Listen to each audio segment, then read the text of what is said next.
So today's guest is a mentor in a lot of ways. And if you are from the Tampa Bay area and have had the pleasure to work in direct response as I have, you know the name Harry Greene. Why do you know this name? He's our Scorsese, if you will. He's our Spielberg. In my network of friends, I don't want to embarrass you, Harry, but I'm gonna say it.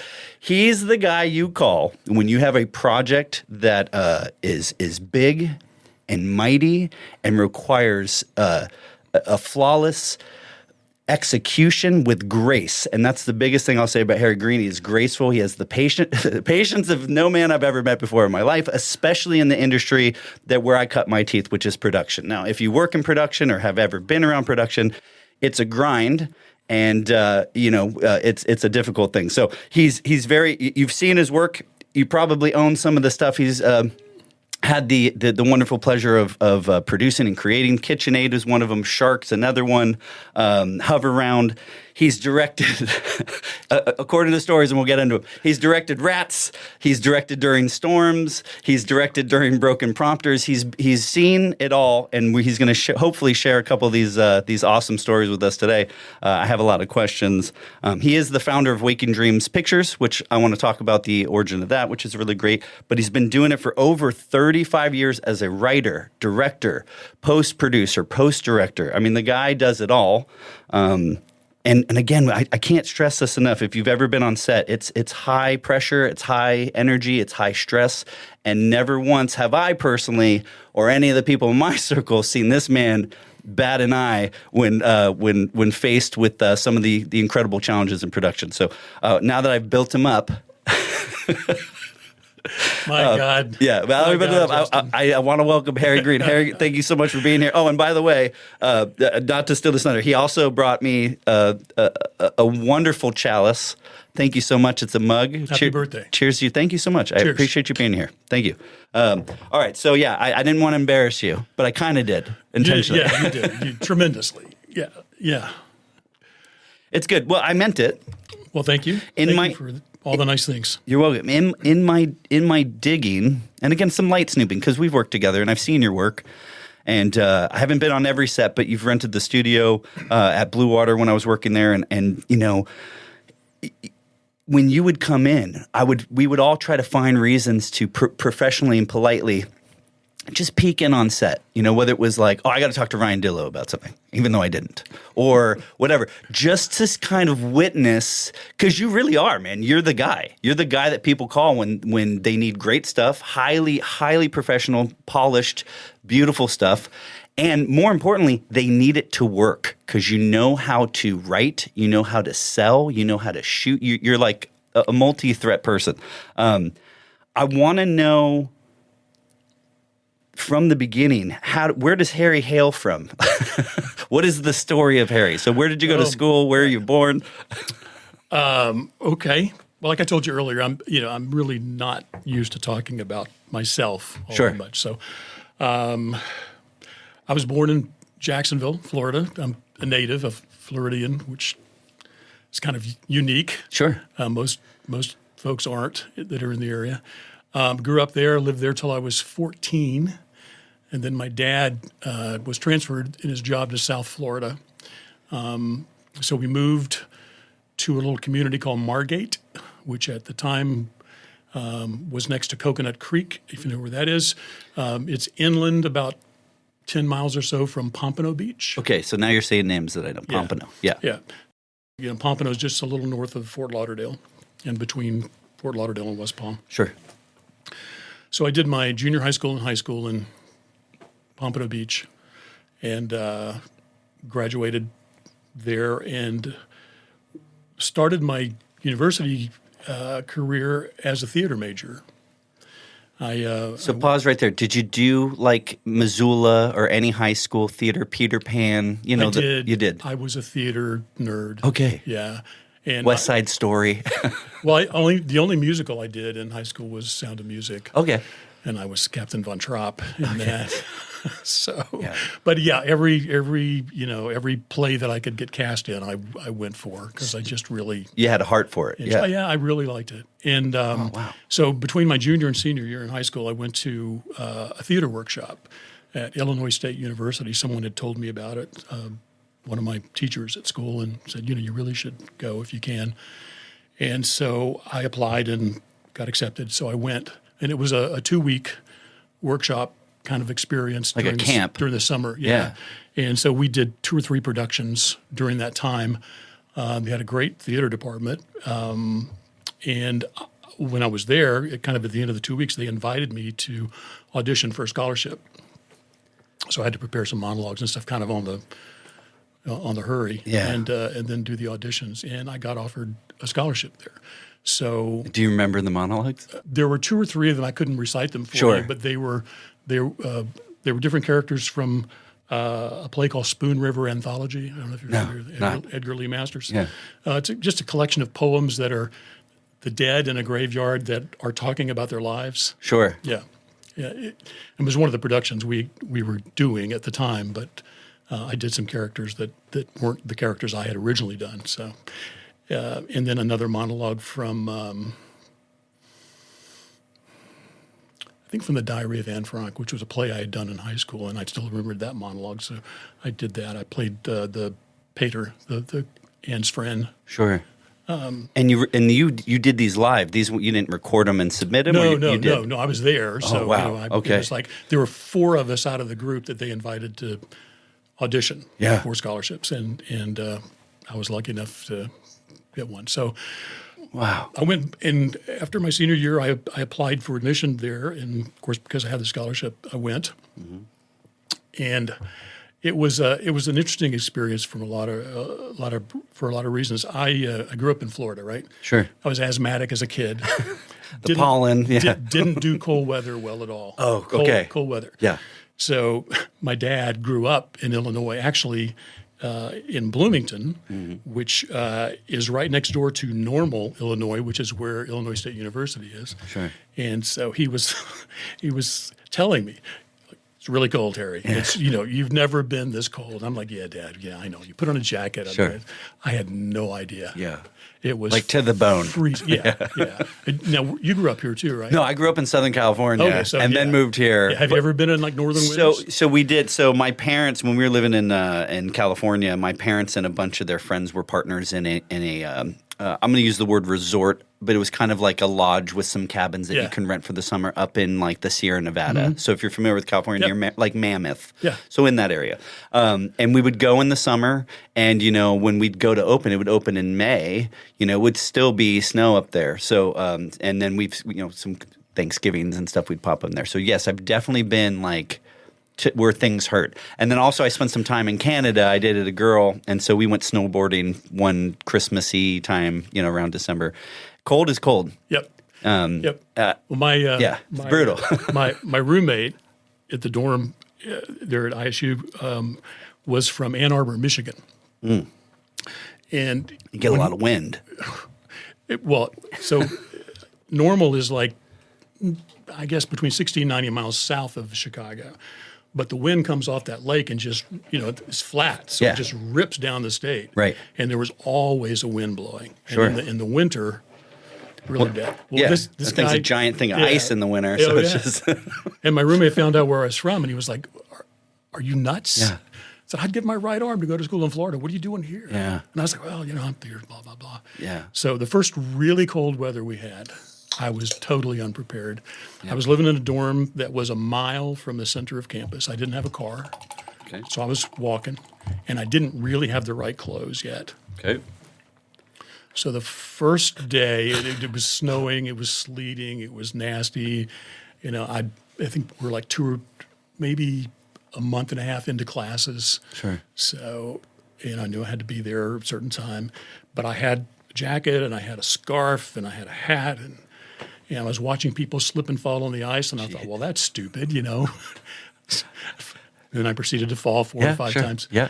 But I remember getting to the classroom, the building where my class was, the first time in that really awful weather, and got to the door and went inside, and I reached up to pull my scarf down, and my breath had frozen solid in the scarf. It was just like just a piece of ice. Yeah. And I'm like, what am I doing here? What is this? Yeah. Do people live in this? Yeah. They do. Oh, yeah, they sure do. So to make a long story short, I stayed sick all winter long. Sure, I bet. I did. I just, I couldn't shake a cold. I got really bad bronchitis. I got cast in 2 shows. Oh, so you're performing and you're sick. And and carrying a course load, which they insisted I carry, the full load of courses and do all the extra work in the theater department, which was part of my deal. Right. And so I just, I struggled through till Christmas. And Christmas I came back home for the holidays. And I told my folks, I said, I can't like it, but Yeah. I'm not sure. Sure. And, my mom said, well, just stick with it, give it a try, because it's something I know how badly you want this, blah, blah. So anyway, went back. That's interesting because usually it's dad that tells you like, man up, get out there. And mom's usually like, mom's usually the softer one. Well, dad was kind of like, I told you so. I told you Sure. it's cold. It was just also very dad. But he was very supportive too. Sure. But anyway, I went back and I just couldn't do it. I couldn't do it. And part of it, I think, if I'm really being honest, was I went from being a big fish in a small pond in high school to a small fish in a very big pond of very talented people. And an icy pond. An icy pond. Sure. So it was a combination of the weather and my health and trying to adjust to that whole thing, dealing with the dynamics of that department. So anyway, long story short, I gave up the scholarship, came home, and did a couple years of community college down in Fort Lauderdale, year and a half. And then I transferred to University of South Florida and changed my major to mass comm film because they had just started a film department there. This is really dating myself now. This is 1972, 73. And that department was really interesting and had a lot of potential, but unfortunately it had some political issues because the gentleman who was running the department was hated by everybody in the administration. Sure. So not a lot of universal, not getting a lot of support, not a lot of funding. No. Sure. It was unfortunate because they had succeeded in getting all of the equipment, and it was everything you could imagine from a studio, from an Army Signal Corps unit in Fort Dix, New Jersey that had closed down, and they had somehow bid on it and acquired it. I mean, it was everything from these are major motion picture, Mitchell cameras, right? Steenbeck flatbeds, moviolas, everything. All the tools. Everything. I mean, it was like pro-grade stuff. Sure. They even had laboratories, which they'd set up a full processing lab and everything. Yeah. So anyway, I went through that program and finished that program eventually and went to work. Not in the business, but I went to work because my wife and I had gotten married before I graduated, and had a child. Sure. And so I had to go to work to find work. And there was a company in. Am I boring you with this? I mean, no, this is like a long. No, please, no. That's why I invited you, man. Listen. Since you said that, I'm going to tell you a very, very real truth. When in my digging, in my snooping, when people were like, oh, you're going to interview Harry Greene? And I said, yeah, why? And they're like, because nobody really knows anything about him. And I go, well, I want to know everything about him. Because again, on set, time is money. Yeah, oh yeah. And outside of like the rushed lunch with usually people in our position, if you're a producer director, you're working through if you even get, you don't get the 30 that the boys and the crew and you get. We're with client. We're going through revisions. We're trying to plan we're trying to plan 5 steps ahead. So you don't really get a lot of opportunities. And typically, again, for there's one time, and we'll get there because it's a moment that has stayed with me to this day, and I use it every day. But I've never gotten a lot of chances to sit and really chat. Yeah. It's always been work, And so when I told people, I'm gonna talk to Harry, and they're like, there was one person who obviously knows you better than anybody else, and that's Colleen, right? And so she was very kind and put some time aside and gave me some juice. I wanted some of that Harry tea, and I got a little bit of it. But so no, to answer your question, none of this is boring. This is why I wanted you here. I want to hear it. Like get into the no, brother, get it, dude. There is no time but our time. All right. Yeah. All right. So after school, got married. We had a child. I went to work for There's a big department store chain here in South Florida back in the early 70s. It had been here since the 20s, actually, called Moss Brothers, MAAS, Moss Brothers. Okay. And they had stores in Tampa and Clearwater and all the way down the coast to Naples. And What kind of store? It was like a J.C. Penney? big retail department store. Oh, okay. So like a Penny's. yeah, like a kinda, Penny's. Yeah, got it. They were eventually bought by Acquired. It became part of, I think it was Jordan Marsh, and then became part of the chain that owned Burdines. And now it's Walmart. Yep. Or now it's brought to you by Walmart. They went out of business. They Yeah, were sure. a Tampa West and Florida West Coast fixture for a long time. Sure. A long time. So anyway, I went to work for them and first took a job. I had a degree at that point, but I didn't really have a place to go there, so I took whatever I could get. They had an executive training program, and I kind of slid into that, and I was angling to get into marketing just because I wanted to make commercials was what I wanted to do for Moss Brothers. And so I did some of that, but I eventually wound up learning more about marketing than I did making commercials for them because I wound up in the new accounts marketing department, which was their credit card marketing department. Okay. And they were doing a lot of direct mail and some television. Sure. So that was my master's in marketing. Right. Yeah. Doing that for almost 4 or 5 years. So that was a really good place to start for what eventually became my path. I love that you said that was your master's. Yeah. I didn't spend a day in college here. I tried, and I was like, I'm a musician. I'm going to F off and make my parents real proud and, and play music, right? And I cut my teeth, through learned experience by exposure and just saying yes. And I've never thought of that as like, I did go to college. I went to Harrington Multimedia Junior College, and then I went to Bluewater University, right? I never, just the wisdom that just pours from you, brother. Keep going. I'm sorry. Well, it's like okay. I didn't go to. I mean, my university time was film and writing, and it was that. It wasn't marketing. Sure. But at Moss Brothers, it was how do we sell people credit cards? How do we get people to take a credit card? How do we get them to up their say yes, buy more stuff? Right? Exactly. Consumers. Yeah, exactly. Consume, man. So I learned a lot there, and then I eventually left Moss Brothers and took another position, marketing for a company called Southeast Bank. That was a large banking chain in the state back in the late 70s, early 80s. Sure. In their marketing department. And that was more interesting. It wasn't just credit cards. It was marketing the bank and all of its products. Sure, all of its services. Yeah. And then I got to do a little more in the way of commercials for that, and got a little more involved on the writing side, the film side, and that was kind of a transition job for me. Sure. Because I started seeing, hey, I think I'm going to get to do what I really want to do. It's finally happening. Yeah. You're coming home to your wife and saying, baby, my ticket's come. Yeah, for sure. That's awesome. And I had two things kind of happen back to back. The gentleman that I worked for at Southeast, whose name I won't mention, turned out to be a crook. Okay. And happens. He was unfortunately. He was basically using the bank's personnel to do personal work on the side. Okay. Yeah. And he was also diverting funds to do it. Oh, wow. Okay. So labor fraud and embezzlement. Yeah. Okay. So that position. Those are big ones.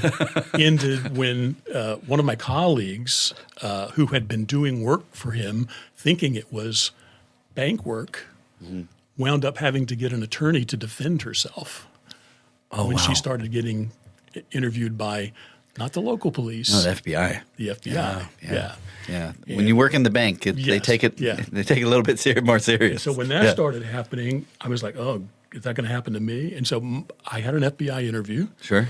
And they just asked me questions about, what did you know? It was like a 2-hour interview. Sure. And then nothing ever came of it for me. Oh, thank God for that.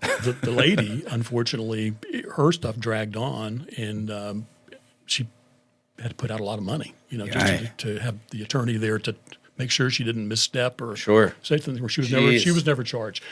The guy, his name was Gary. I won't say his last name, but Sure. he was charged. Yeah, and rightfully so. Yeah. So, But that ends that now. So that there's Harry's window, and the window is slammed shut. Right. But in my experience, when doors close or windows close, another one opens. Yeah. So that's okay. So it happens. All right. So now you're out of a job. Yeah. Oh, now I'm out of a job. So with a wife and a kid. So It's the worst. This is like a really weird transition. No, so one of the guys that was working in the marketing department as a creative director was teaching on the side at a school called Tampa Technical Institute at the time, and it was a post-secondary 2-year program. And they had a whole bunch of different programs in the school. They had like drafting, and they had electronics, but they also had a commercial art and design program. And he said to me, because he knew, he was kind of already in the door, and he said, "Why don't you come work here?" He said, "You know enough about, art and photography and all that." And so I did. I went and I applied, and I took a position there, and wound up after 2 years. I helped design curriculum for the photography part of the curriculum, which they didn't have in motion picture part of what commercial art involves. At that time, this was all cut and paste, and it was nothing digital. No, we hadn't turned that corner yet at all. Yeah, which is I'm so glad you said that, because we're going to get there. Because Yeah. you've seen some stuff. You've seen some stuff. Okay. Oh yeah. Oh yeah. Yeah. I want to talk about it. And actually, just before I left that position, I actually back up. I was there, I think, 3 years. I have to look back at my resume, but it was about 3 years. But the last 6 months I was there, I chaired the department, because it was kind of like by default, because People come, somebody leaves. Yeah, the lady that was chairing the department left. Yeah. And so there I was, and the school had just been bought by a big concern out of California, and they were thinking they were going to promote me into an administrative position, was what they told me. But so anyway, I was chairing the department. I helped redesign the curriculum. We had just started talking about digital, because some of the newer products had come out for digital paste up, the digital page design, and that was starting to become a thing. So it's like, well, we need to be current. So we're going to. We have to start considering this new media. Yeah. This new media. Yeah. Exactly. Yeah. And as I was doing that, and they were talking to me about being in administrative, they started talking to me about possibly moving to California, because they were based in Newport Beach. And I really didn't want to do that. And I wasn't that sure about the company. I didn't feel that secure with, everything that was going on. And I had a family, and, it didn't, it's not easy to move. No. Yeah. No. Yeah. It's a huge leap of faith. So I get you. I had met a gentleman. Some people who hear this will know some of this story. Sure. Because Dan Bram will know this story. Oh, yeah. He's another one. I love I've me known some Dan Dan. for a long time. Yeah. And the gentleman I'm about to tell you about, he knows, and I won't mention him by name. Sure. But Dan knows who I'm talking about. I met a guy who was involved in real estate seminars. And we met through a mutual friend. In producing them or hosting them? What do you mean? He was the host. Okay. He was the host. Say no more. Yeah. All right. Yeah. So I don't want to give it away too much. This is in the 80s now, and Sure. And it was a thing. It was a thing. We met.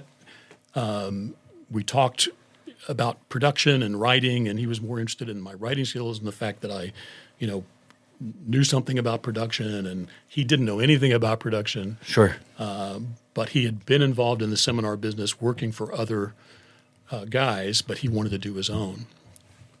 And at that time, the big seminar deal was real estate seminars. Oh, yeah. Other people's money. Don't use your own money. You buy properties cheap. You use other people's money. You leverage them. You rent them.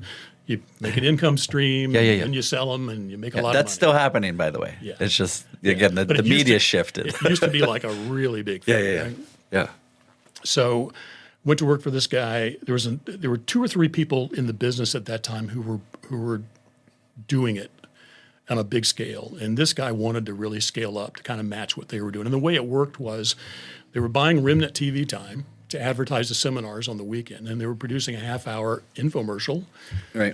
To entice people to come to the seminar. Right. So the infomercial basically consisted of the host talking about how rich he was, how he made his money, Yeah. and blah, blah, blah. And you It's can not- too. You can too. Yeah. And then testimonials from people who had done Made it. the same money. Yeah. Yeah. Or were on their way. We'll call it the formula. Yeah, that's the formula. Yeah, the right. formula that we Right. all know very well.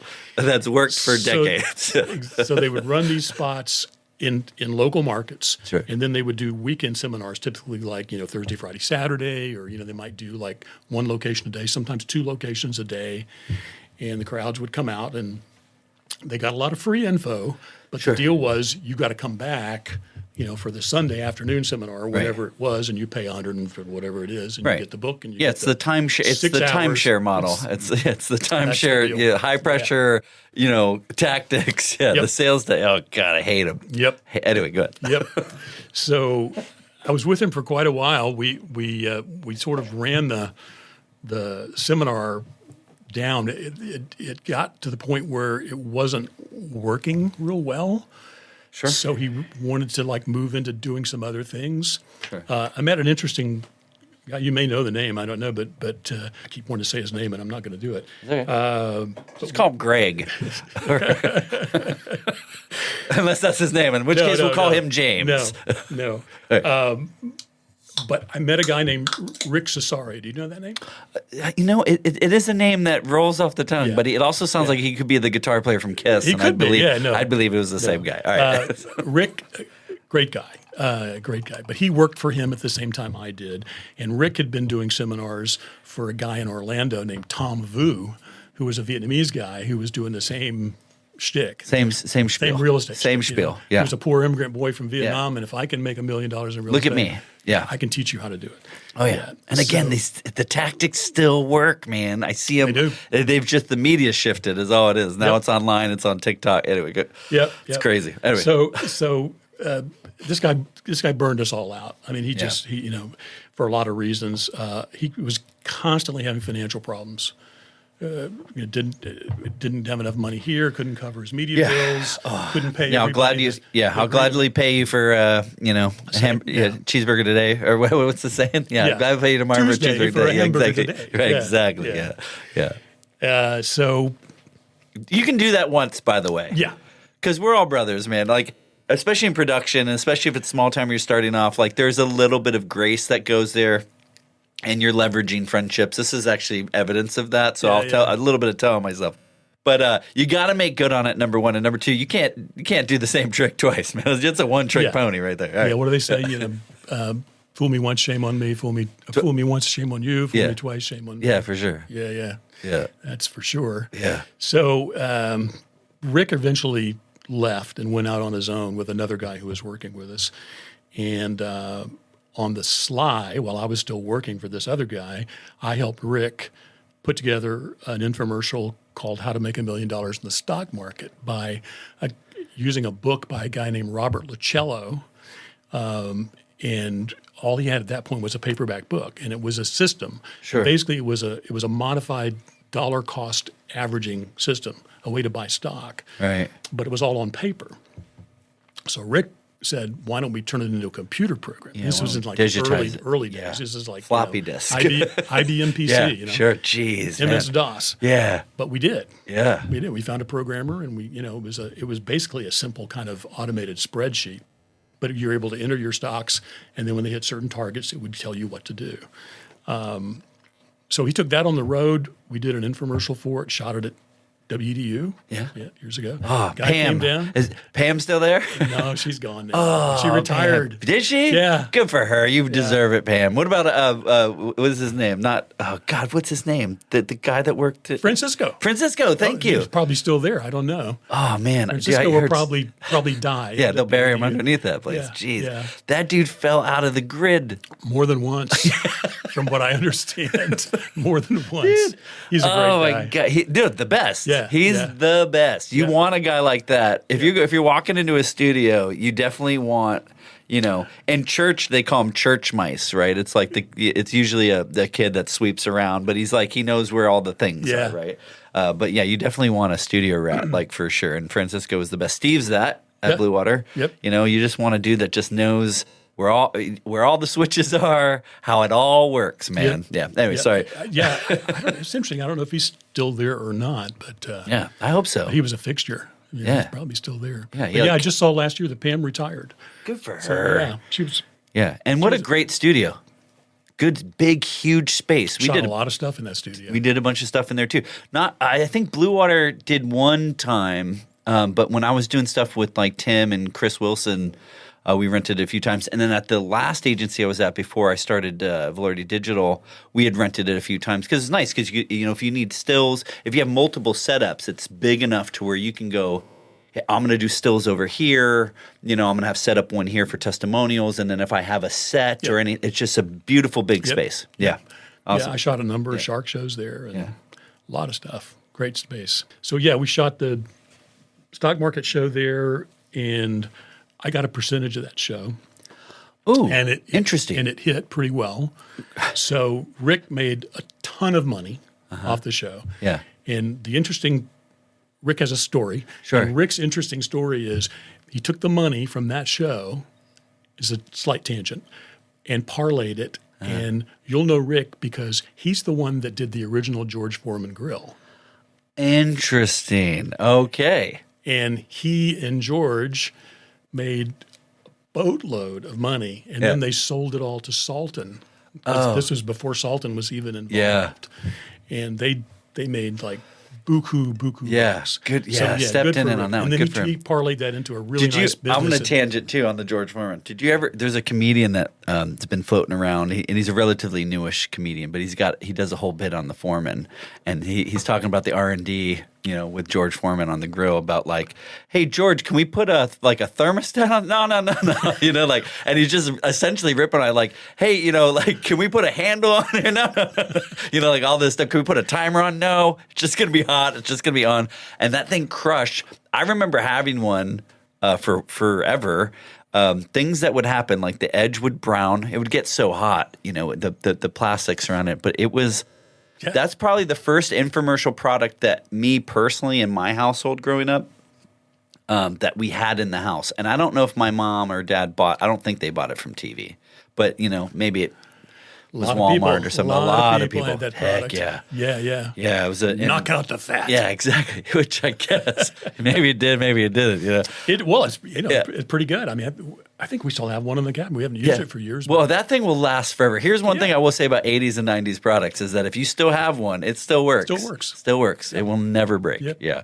It's like a Honda Civic. It just doesn't break. Yeah. So God bless Rick. I mean, he parlayed that into the Foreman grill, and then he and his brother, who was a partner at the time, I think, and another gentleman, I don't know if you remember a show called The Juiceman, Jay Cordich. So he's a big juicing proponent. He's more of a slap shop kind of guy. Yeah, so he was like, he was really into health. Sure. And it was like, you know, all the things that, he was really like the first big juicing guy to get some traction in direct response. Sure. And they made another buku. Yeah. Just so printing money. Rick has a really nice business. He's sort of semi-retired now. He's writing. He's still consulting in Seattle. Yeah. I actually did a couple of shows for him in the last 3 years, I guess. Nice. We reconnected. But yeah. So anyway, Rick and I share that experience with the real estate guy who. But this was your intro to direct response. It sounds like. So my real intro to direct response was doing real estate seminar infomercials. Yeah. Wow. It was like it wasn't selling a widget. You know, it was getting somebody to come out to the seminar. Which is tough to get anybody to do anything nowadays. But it's a different world. Yeah, right? very different world. Yeah. I mean, you know, internet was not a thing. Yeah. Not a thing. Yeah. So, yeah, it was an interesting way to learn. That. But that experience with that gentleman in the real estate seminars, that whole thing went south. Again, when the seminar business fell apart, he was looking for something else to do, and we were set up to do production and sell things. We wound up doing video production for the furniture markets in High Point, North Carolina, and Dallas, and some of the other major markets, San Francisco, around the country. And you're doing this all out of Florida, or you're traveling for this? Well, both. Sure. We had a sort of a studio set up in Florida to do some work, but in the case of the furniture shows, we were actually traveling either to their factories or their showrooms or their market showrooms. Sure. Which I found tough, man. Like that was one of the things that once, and you mentioned, starting a family and priorities and things like that. Once I had kid one and I was working at Bluewater and my wife was working in hospital. So it's like 13-hour shifts for her, some days could be 18 hours, right? And it was like, and then you introduce a kid and then you introduce another kid and it's like, I can't, I still look at our mutual friends that we know that are still in the business and they're traveling, they're shooting a show in North Carolina and Maine and they're gone for 7, 8, 9 days. It's like, BA. Yeah. It's like, family, dude, it's like he's all over the place. Get out of here. Like, good for you, right? Or even like Ryan Dill is a perfect example of that. Yeah. Who I love, Ryan Dill, right? And it's like that. And it's a double-sided coin, or a double-edged sword, rather. All coins are double-sided. So it's a double-edged sword because he's getting to do some really amazing stuff. Really amazing. Right? I mean, he's going to Egypt. He's shooting treasure. He was on Deadliest Catch. I mean, this dude's doing awesome stuff. And then the flip side of that coin, or the other edge of that sword, is, hey, my daughter's 16 and I missed her fifth. I missed the last 5 birthdays or whatever. I don't know if that's the case necessarily for Ryan, but that's life. That's the reality. That's that life, right? Is that you're missing a lot. And I'm not throwing any shade at anybody. I'm just saying that, that's just. I couldn't do it. Yeah, I didn't want to do that. Right, my parents, growing up in LA, both my parents had to work their asses off. So Monday through Friday, we saw them in the evenings. We got dropped off at school, but when I say saw them in the evenings, we didn't do a lot of dinners together at night. We saw them on the weekends, and that was like, I just didn't want that, man. Yeah. I didn't want that life. Yeah. Anyway. I feel like I missed quite a bit of my sons growing up, Sure, because of what I was doing. The nature of what we do. Yeah. And again, I'm not trying to make you feel any kind of way about that. It's just the nature of the business, right? It's like you have to make a choice. Yeah. So what came after the real estate thing? Oh, furniture. And then what came after furniture? So prior to the real estate thing, you remember I was telling you I worked for the bank and the guy was a crook, right? Yeah. Oh, yeah. So FBI comes back. Yeah. So, really? Yeah. Dude, I was just kidding. Yeah. Oh, that's great. So the guys with the real estate seminars, they didn't work out right. It was kind of like over a period of a couple of years, the whole market got cold for that. People just wasn't working. Weren't falling for it anymore. Yeah. And the stations that were selling really cheap time got hip, and it was like, hey, not so cheap anymore. So it was kind of difficult to make it work financially. Right. And so he tried to turn the page, and we tried to do the furniture stuff, and didn't really work. And we had, I think, maybe 8 or 9 people working for us at the time, and had an edit suite and a small studio. And but what was happening behind the scenes, and I didn't know it at the time, was he was laundering cash for a couple of friends. Nothing. The generation of the cash wasn't illegal. Sure. But the laundering of the money to prevent paying taxes on it was illegal. Yeah. And that's what he was doing. Right. So he was moving it around between accounts. He was kiting checks and doing some things, really bad stuff. And my first clue that something was amiss was I didn't get a check. I get the word. Sure. Hey, I'm not going to be able to pay you this week. But next week we'll be fine. Red flag. Yeah. And then next week maybe I'd get a check, maybe I wouldn't. And then at the end of the year I'd find out, oh, guess what? He never paid my income taxes. Oh, yeah. Oh, bummer. Yeah. So now you got to come to the table. Ooh. So the end of that story is that I decided I had to leave. I had to leave. I couldn't deal with it anymore. Yeah. But once I left, I was contacted within a week by the FBI.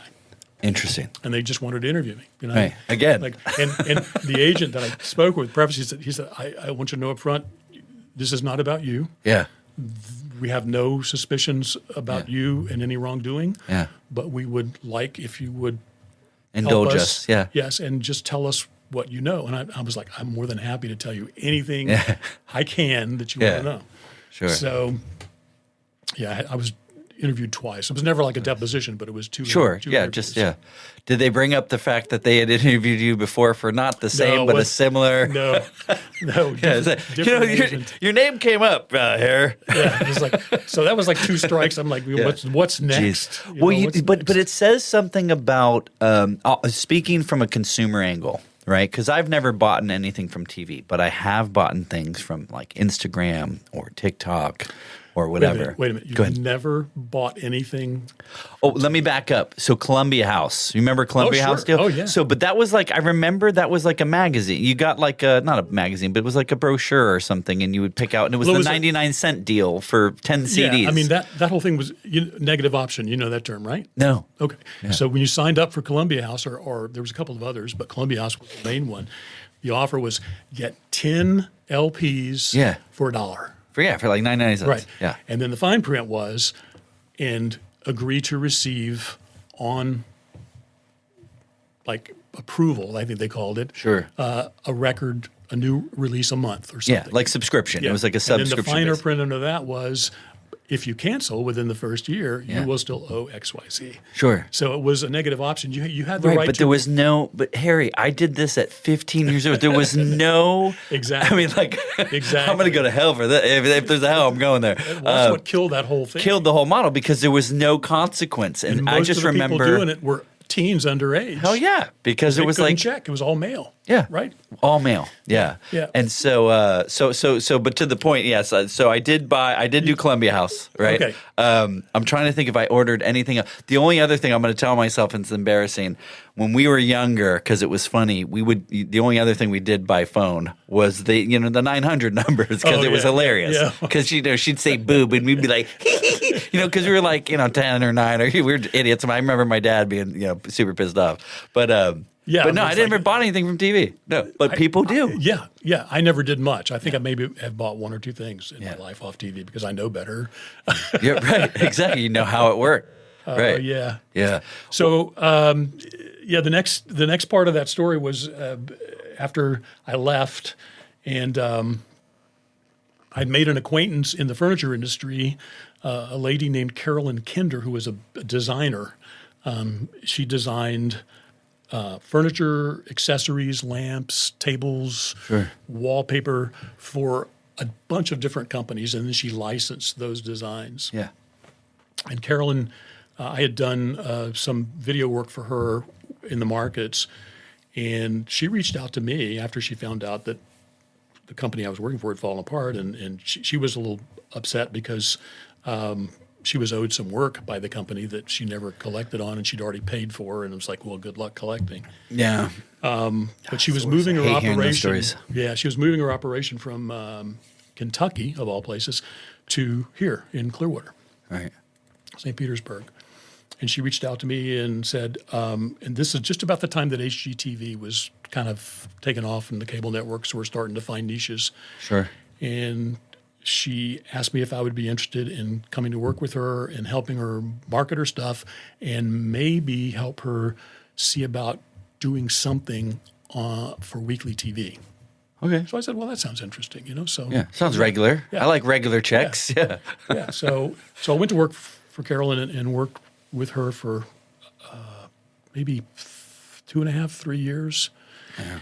She's a really nice lady, very talented lady. In the design world. She was not an on-camera talent.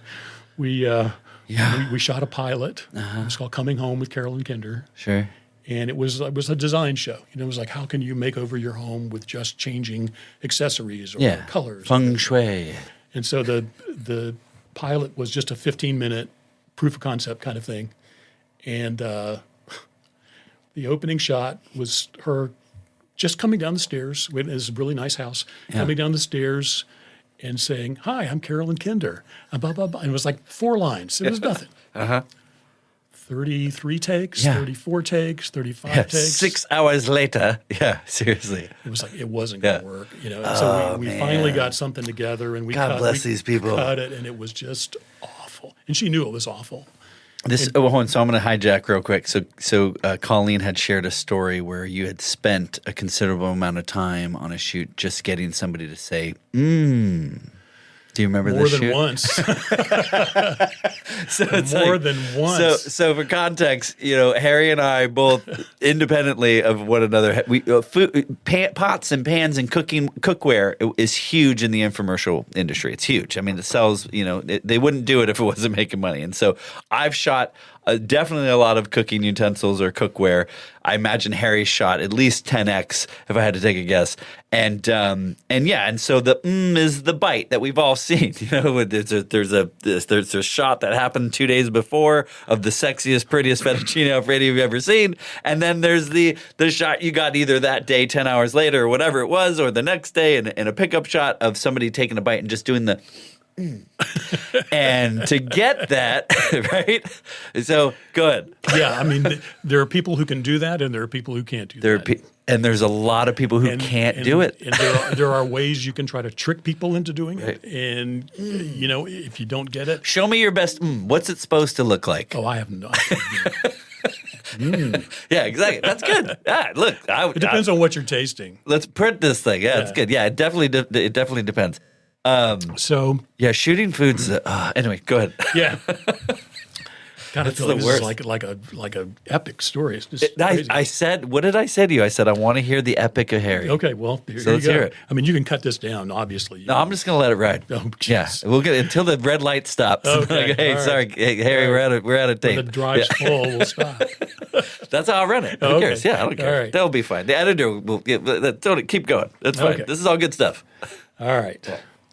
So when I left Carolyn, this would be Well, so let me just tie a bow on that story. Yeah. So it didn't work because she was not great on camera, she was not great on and camera. we needed that to work. Why didn't you Well- guys pivot and just find a So- co-host so- or something? So what we did, I will step back. Yeah. That's the producer in me, by the way. Instead of doing, we did pivot actually. Instead of doing an HGTV show, which wasn't going to happen, and that pilot never got shown to anyone. Sure. It's got burned somewhere. I never saw the light of day. Yeah. But she had a relationship with one of the things that she was really good at designing was picture frames and the decorative mats that go inside of frames. Sure.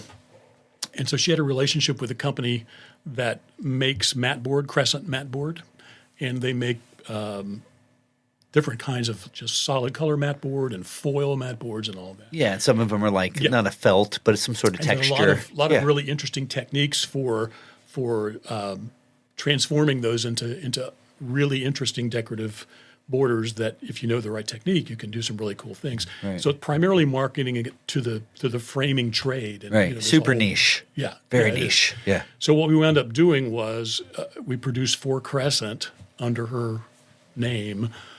I think it was a series of 6 videos, hour-long videos on. It was just kind of a how-to, Right. Very niche for the trade. That was the last thing I did for Carolyn. I was like, I got to get out of here. This isn't, Yeah. writing on the wall. So this is going to work. I actually had an opportunity. I'd made some connections in the production community by that time. And you may know some of these names, you may not. You know the name George Cornelius? Oh, yeah. Yeah. So George was working at the time at CPN Television. Let me back up. Actually, when I first met George, he was working at WDO, I think it was called. It was on Cypress Street in Tampa. It was George. It was Jeffrey McCowan. Was Frank. Gosh, I know Frank's name as well as I know my own. I messed up. I got to tell myself. You said George, and I heard, and in my brain I heard Cunha. Oh yeah, well George Cunha, we all know George. George too. Cunha is the man. Yeah. I don't know the person you're talking So about. I just want to correct Cornelius myself. was a Okay. fixture in production for Sure. a long Yeah. time. Yeah. Anyway, when I first met him, he was working at that facility. That's when I was working with the guy with the real estate seminars. Sure. And he stiffed him, but we had stayed in touch. Yeah. And then when I was working with Carolyn, I reconnected with him. So when I left Carolyn, I recontacted him, and at that time, he was working at CPN Television. Now, I don't know if you know the story of CPN. So No. I'm going to give you some backstory Please. on the history of the facility that is now Bluewater. Okay. Yes. Yes, I okay. don't know it. Oh, I know what Omnicom. Oh, this is- and by that I say I know. I mean like dribbles, dude. This is way back. Sure. Okay. Hit me with it. So I love it. This is good stuff. And I promise you, people that are watching this, these are stories they've never heard. I don't know. And the stories we're here for. Probably boring people out of their I don't give a minds. shit. This is why hey, it's my show. All right. Okay. Do what I want. CPN Television is now in that facility where Bluewater is now on their same place. Yeah. Meyer Lake. Meyer Lake Circle. Yeah. Was originally built as a television studio by a gentleman named Stuart Arnold. Which is why those massive antenna array are outside those satellite dishes. So if you may remember a publication called Auto Trader. Oh yeah. Yeah, it was actually like a printed publication and showed up in convenience stores like all over. Oh yeah. Right? We all Yeah. Listen, I promise we're in Trinity, Florida. They know Auto Trader up here. Yeah. So I don't even know if they do a printed edition anymore. I think it still might be out there. I haven't seen it. But he had grown that into this really big business, and they were in I don't know how many hundred markets all over the country. Big deal. Anyway, Cox Publications bought that from him. Now, is this the same as Cox Media? Same Cox? Yep, Okay, yep. same group of Cox? Earlier iteration, but Sure. same. Yeah. Sure. So Stewart, at the time they bought it, had just decided he wanted to do video versions of Auto Trader, but he was going to do them as like little syndicated half-hour things that he could drop into different markets. Sure. So he'd like hire stringers, video stringers in each market to go shoot cars, still pictures or whatever. Then they'd slap a little edit together, and they'd have a half-hour show where you could like, oh, I like that car, I'll call about it. So Cox bought the business, but they didn't want the video because it wasn't their thing at that time. They just wanted the print. Right. So Stu's deal was he sold them Auto Trader Publications. Good luck, and he kept the studio. So like, What do you do with the studio? Yeah, he couldn't compete. So he decided he was going to be in the television business. He didn't know anything about the television I know business. somebody who makes moves like that. I think we both do. And just like, hey, guess what? All right, anyway, go ahead. Yeah.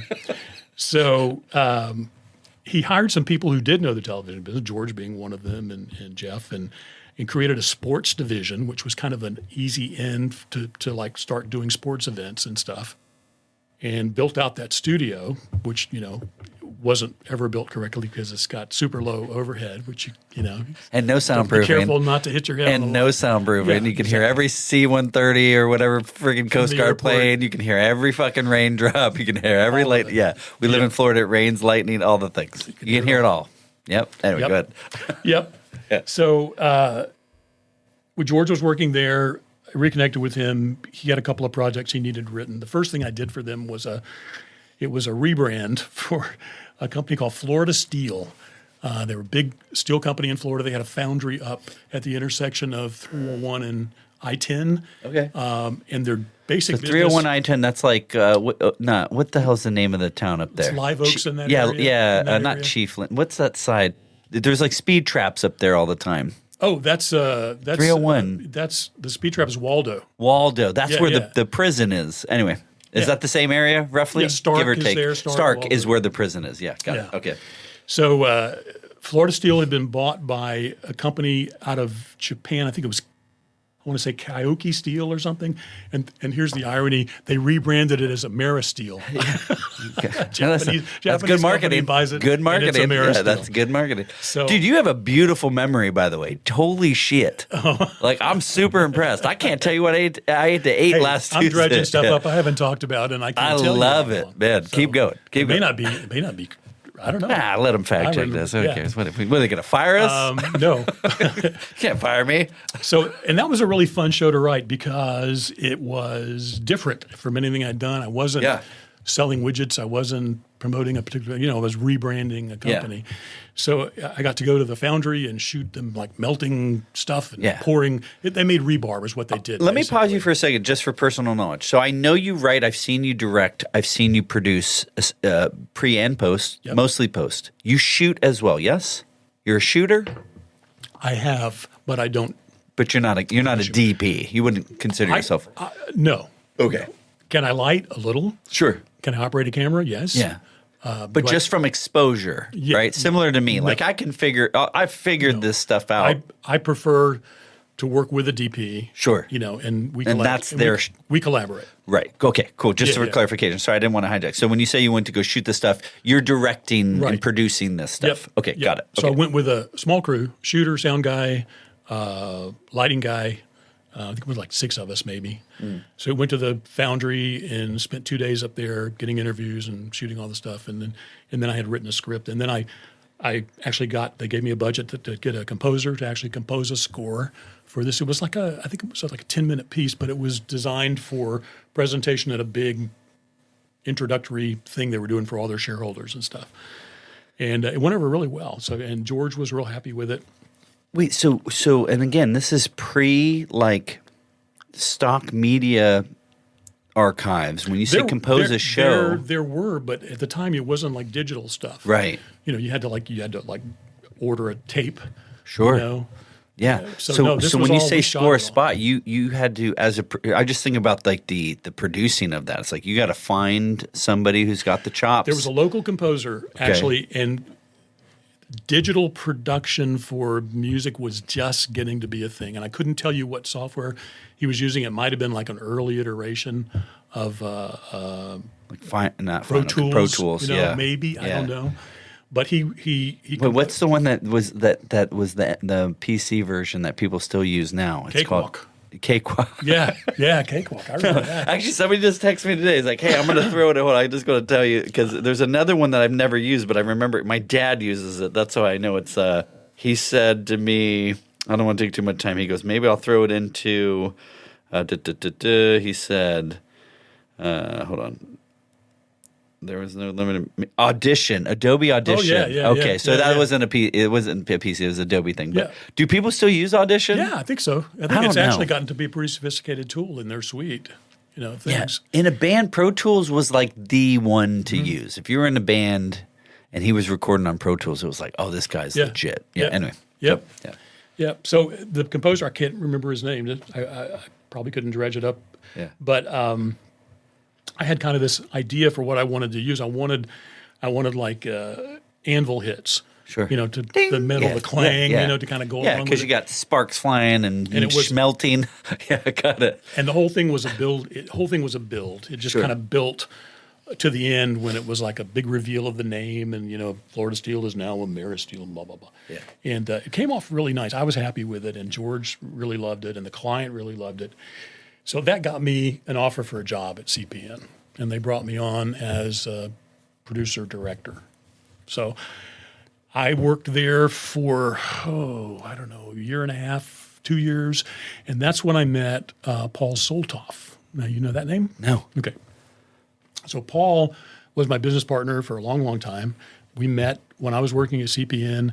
He had just moved to Florida from, his family was living in Philly. He had been working in Chicago. He was working for Saatchi Direct and doing a lot of marketing for Montgomery Ward's products, which had a big business at the time, selling all kinds of products online. Yeah. But anyway, he had moved to Florida and with his family for a variety of reasons, but he was actively seeking clients, and he picked up a client called Hover Round. Yeah. Who had never done direct marketing. They had always done direct mail. That was it. Yeah. And so we talked him into doing commercials, and he knew how to buy remnant time, and he knew all that. He had a third-party media company he worked with. And so he came to CPN to get the production done, and I was assigned that project. You were the guy. Yeah. So we produced the first Hover Round commercial there at CPN, and kind of hit it off. Got along really well, worked really well together, good collaboration.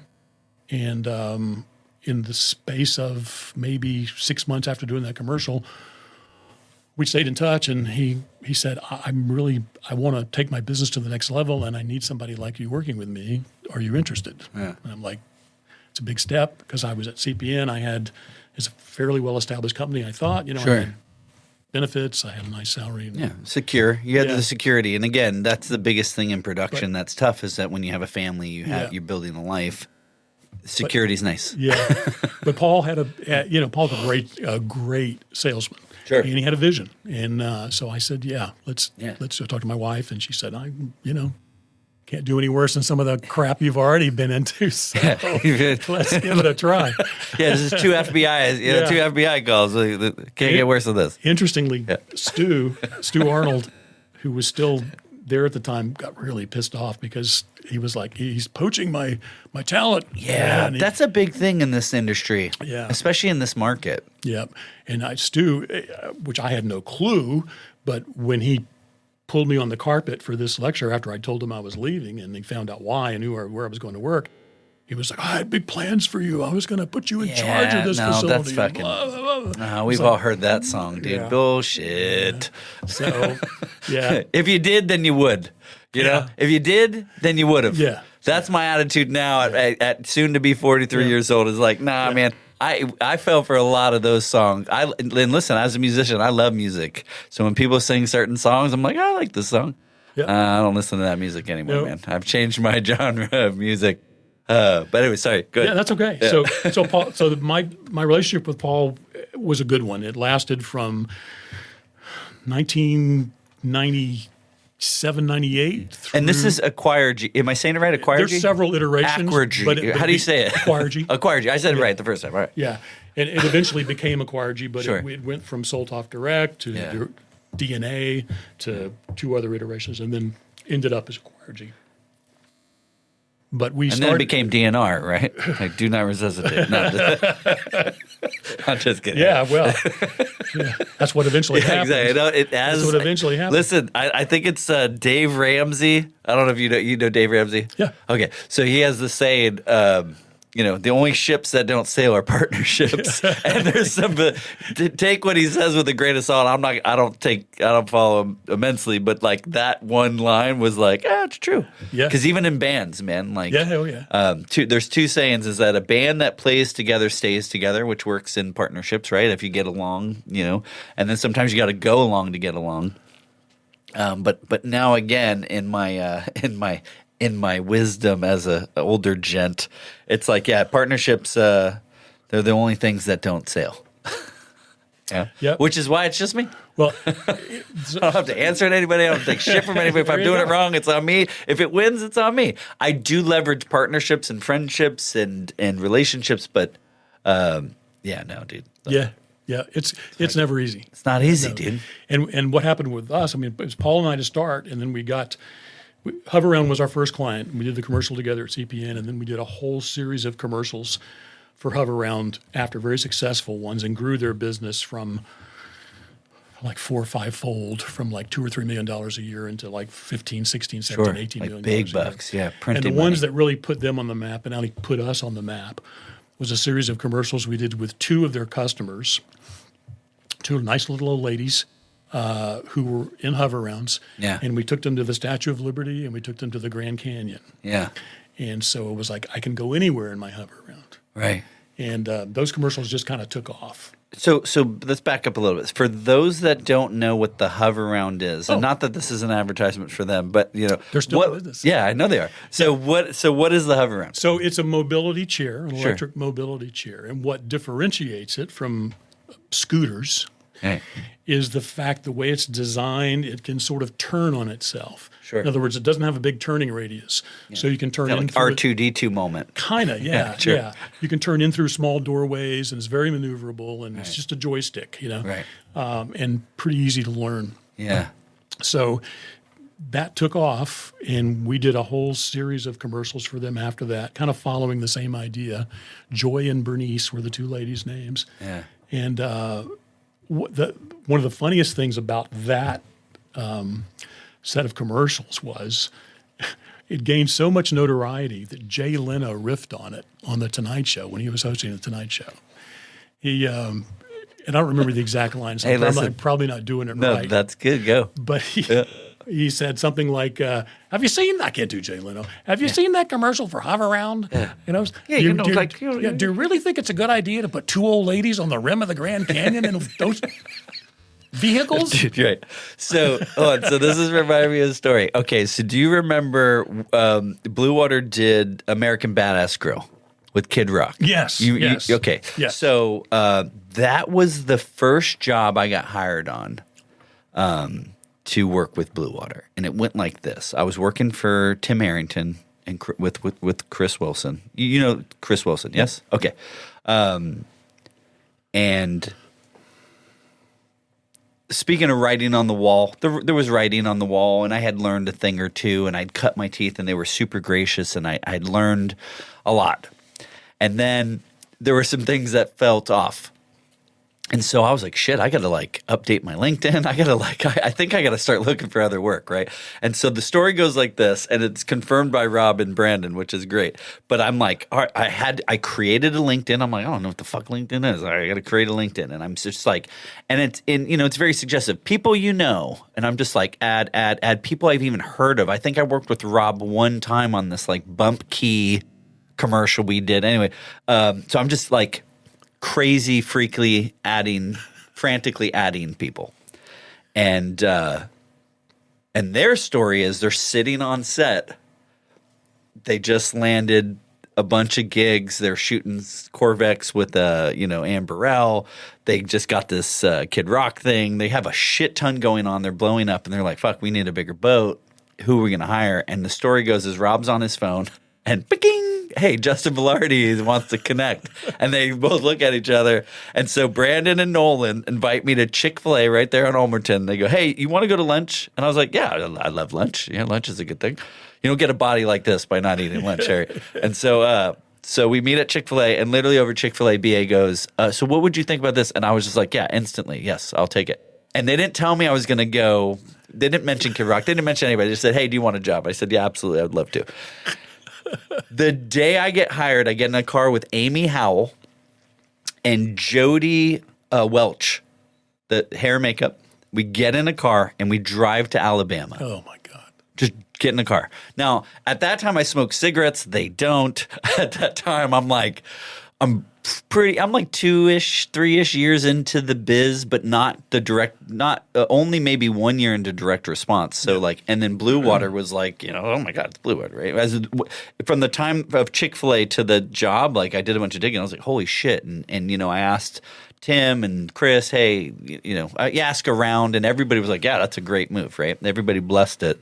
And so we get there in Alabama, and the first shot, man, and Ryan Dillow's there, and the first shot is they're launching catapults. They have a giant Acme, it says Acme on it, a catapult, and they're launching foreign-made grills, into the heavens, and Chris Rock and the co-host, I forget her name, she's very pretty, and some other person just lighting this thing up, okay?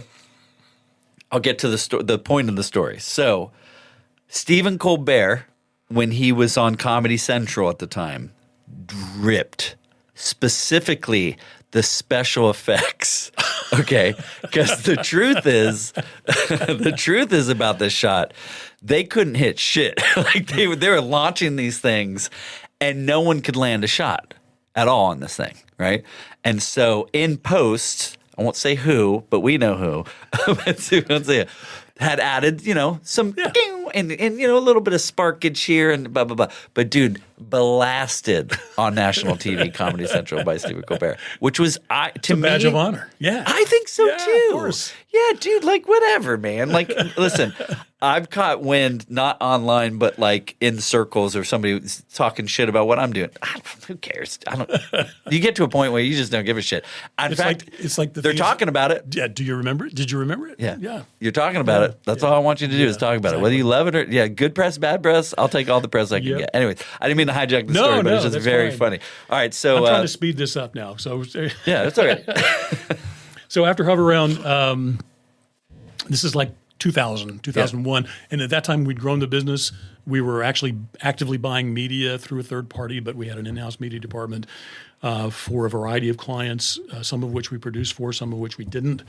We had hired a bunch more people. I don't know how many we had at that point, maybe 20, 25 people working for the company. And we picked up as a client the first show we did for Shark. Yeah. Through a gentleman named Jeff Frankel, who was their VP of marketing, as an acquaintance of Paul's through the DR back channels. Sure. And they were looking for somebody to produce. They'd been using somebody else. They'd done a couple shows that hadn't worked all that well. And they were for Shark. Yep. And they were introducing and they just this new weren't product. hitting. It was the Shark cordless. So they bring in the Hitman. Well, at that point, we didn't really have a track record. Sure. Except for Hover Around. Right. Yeah, but hover around crushed. Yeah. It was on Leno. And hover around was a really different animal because Sure. it was basically the person qualified via their doctor. Yeah. They didn't have to come out of pocket at all. It was all Sure, Medicare. Medicaid, thing. yeah. And that eventually got like really Tight. tightened Yeah, down yeah, and kind of went away. It's still in business and they still have is a similar model, but it's different. Right, sure. But anyway, we picked up the shark account. Wait, hold on. Let me stop real quick. 'Cause Yeah, yeah. I'm sorry. There was a question I had when you were talking about the Grand Canyon. Yeah. So, whose idea was that? Paul's. Paul was he's one of the most brilliant people I know as far as like coming up with grabber ideas. Right. You know? It was Yeah, like- hooks. Yeah. Right. You need a hook. It's like, and you're telling a story. You know, it's like you're solving a problem. So the story goes. Once upon a time, there was this problem. People that had these motor issues or COPD issues, they can't Sure. get around. Right. You know. But we have a solution for that We've problem. mobilized. Yeah, that. yeah. They can go anywhere now. Literally. Yeah, yeah. Cruises. Yeah. Statue of Liberty, Ellis Island, Ellis Island, yeah. Grand Canyon. The Grand Canyon. So- dude, it's so that is very much such the infomercial, like extreme. Yeah. How extreme can you get? And it's brilliant. In the I Grand love Canyon it. shoot, Yeah. we rented a copter out of L.A. and the DP was in the copter, and we were on the rim of the canyon. And we Why not Vegas? Vegas is right there. couldn't get one out of Vegas at the couldn't- time. I don't yeah. remember all the details. Sure, the details. But Yeah. it flew out of L.A. Yeah. But we had them right on the rim of the canyon. Beautiful shot. Camera tracks around, from the air, and And your monitor. So it was. So again, I'm we not were trying to. blind on the ground. You're blind. Oh, Yeah. that's the So- scariest. Yeah. So we knew what we wanted. Sure. So, But you don't know if you got it. Right. So what happened was this was crazy. The copter did like 2 or 3 passes. 'Cause Sure. we kind of bored it out. We know what we wanted to do, and so after 2 or 3 passes, and we're in communication on the radio, he lands and like blows dust and crap everywhere. Yeah, just jacks everything up. Yeah, exactly. We were in this really remote area of the canyon. It was on the place called Quartermaster Point. It's on the Hualapai Indian Reservation. Sure. It's like south of Peach Springs, out in the middle of nowhere. I mean, like you drive literally from Route 66, you drive 2 hours out into the desert, and then all of a sudden there's this No huge cell hole in phone. the Yeah, ground, no you know? cell phone reception. No, nothing. Right. No. So so when he lands, we Awesome. looked at the playback and was like, yeah, we got it. Yeah. So, but that was a really fun shoot. And like I said, we did several more after that, following those 2 women and other women, and we had them as a client for a very long time. And who's your producer on this? Right. When does Colleen enter the chat? Quite a while later. Okay. Actually. Okay. Yeah, Cool. All right. yeah, So I just yeah. want to give I'm her trying to her credit remember when the she's in there. producer, Yeah. The producer on some of our early stuff Yeah. was, God rest his soul, Bruce Dworsky's first wife, Pam Dworsky, who was a wow. producer in the business at the time. And I don't know where Pam is these days, but she produced a number of things for us. Early And rest on. his soul too, Bruce Dworsky. Yeah. Yeah. Such a shame. God bless him. Such a shame. Yeah. That got us to the first thing with Shark. In the first Shark show, we shot in what is now Bluewater on the A stage, and it was at that time it was called Diamond P Productions. Diamond P. Yeah. Sounds fishy. Jeff was there, and Jeff McCowan, and a couple other people that were holdovers from CPN. They had sort of made a deal and were running it. Hung out. Yeah. And one of the things that I know you're wanting to hear is like things that go wrong, and that shoot was like the first one that really went wrong in a strange way. So the Shark cordless sweeper is a very lightweight, battery operated, rechargeable. It was like the first one. It was kind of like the things they use in restaurants that aren't motorized. Sure. Yeah, like a Bissell. It was like the genesis of that, except it had a motor. It was like a push. Yeah, it was like you'd push it, and Yeah. it was just a thing that would And the use. thing weighed like I don't know, 3 pounds, 4 pounds. Lift it with the pinky. I remember that shot. Lift it with the pinky. But the gag was we put balloons on it. Oh, okay. So they could kind of float. The host and Mark, who was the head of Shark, could float it back and forth across the shot. And so one of the ideas we had was, well, at the end, we're just going to fly away. It's just going to the heavens. Away. Yeah. So okay. It's a great shot. my prop guy on that shoot was Scott Remington. Scott? Yeah. So Scott will, if he sees this, he'll remember. Yeah. So we said, well, we we got to put monofilament on it because we don't want to see the line. Right. And it needs to be strong enough that it won't pop loose. Yeah. Right. So I don't know, it was some big heavy weight, like 24 pound or something. He was like, it'll never pop that. And it had, I don't know how many balloons on it, but it was definitely positive buoyancy, so it would float up. Yeah. So we're outside in the back by the water. Okay. Right? Oh, so back. Yeah, we okay. had beautiful, clear blue sky, just Nice. what we wanted. No Nice, prison puffy, back. white No prison buildings yet. Nope. So, we're let it go, and then it starts going up, and he's feeding the line. And I said, okay, just hold it right there. That's a good place because we had nice clouds and it was just in the right spot. Sure. He's holding. All of a sudden, it goes, bink, bink.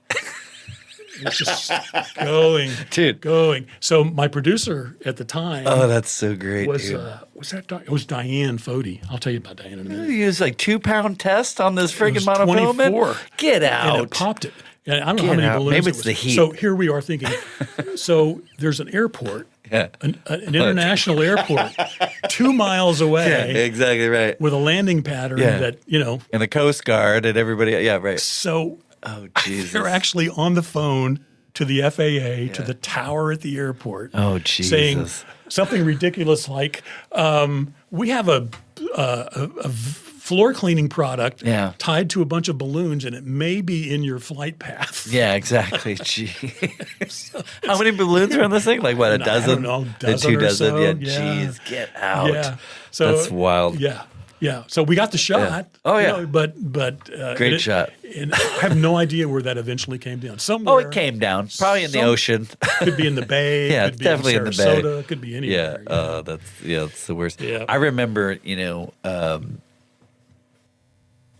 as a kid, you would let balloons go, and it was like, oh, look at it go, right? And like now as an adult, I was like, oh my god, easily 50 balloons that are in the gutter, eventually in the ocean. I feel horrible about they it, but wind up in turtle stomachs. yeah, or wherever the hell they end up. Yeah.